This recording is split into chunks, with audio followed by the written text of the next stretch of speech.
haleluya, ziyaphelelwa bangcwele, haleluya. Zikhona nezinto abantu abazisebenzisayo, haleluya, ezikude kunoThixo, haleluya, zihambe ziphelelwe, haleluya. Kodwa kukhona ezikaThixo, haleluya, zona ezihlalayo bangcwele, ezingayindawo, haleluya. Ithi into kaThixo nxa seyifikile ifike izohlala, haleluya, ingatshitshi bangcwele, haleluya.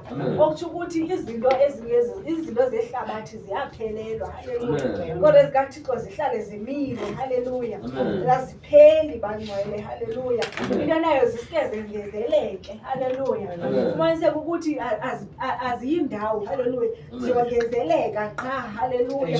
Elekuba usisi into zikaThixo ikhulile bangcwele, haleluya. So loo nto isixelele into yokuthi uThixo unguThixo ongaphelelwayo, haleluya. UnguThixo ongunaphakade bangcwele, haleluya, haleluya. Akatshintshi, haleluya, uhlale hleli ngalo lonke ixesha, haleluya.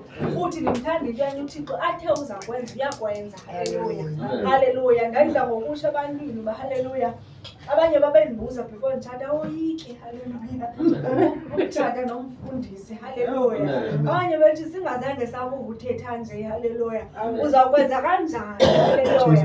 Ndathi uba licebo likaThixo, uThixo uzayibona indlela, haleluya, haleluya. Kodwa uba licebo ke ndingalaziyo, haleluya, lizawuphelelwa, haleluya, haleluya. Kodwa bangcwele, haleluya, uThixo wazibonakalisa, haleluya, into yokuthi licebo lam eli, haleluya. Ndade nditsho nam kandithandaza ndithi Thixo mna soze undibeke apha for uzohlazisa ngam okanye undijongise ngabantu, haleluya. Ndibeke entweni esongayo, haleluya, haleluya. Le iba licebo lakho malivele ngoku, haleluya, ubonakale, haleluya, haleluya. Kungathi kanti licebo nje, haleluya, haleluya. Because abanye abazalwane bangcwele umuntu uyakwazi aze kuwe athi akuxelele ufuna ukutshata kanti uyakurhalela nje qha.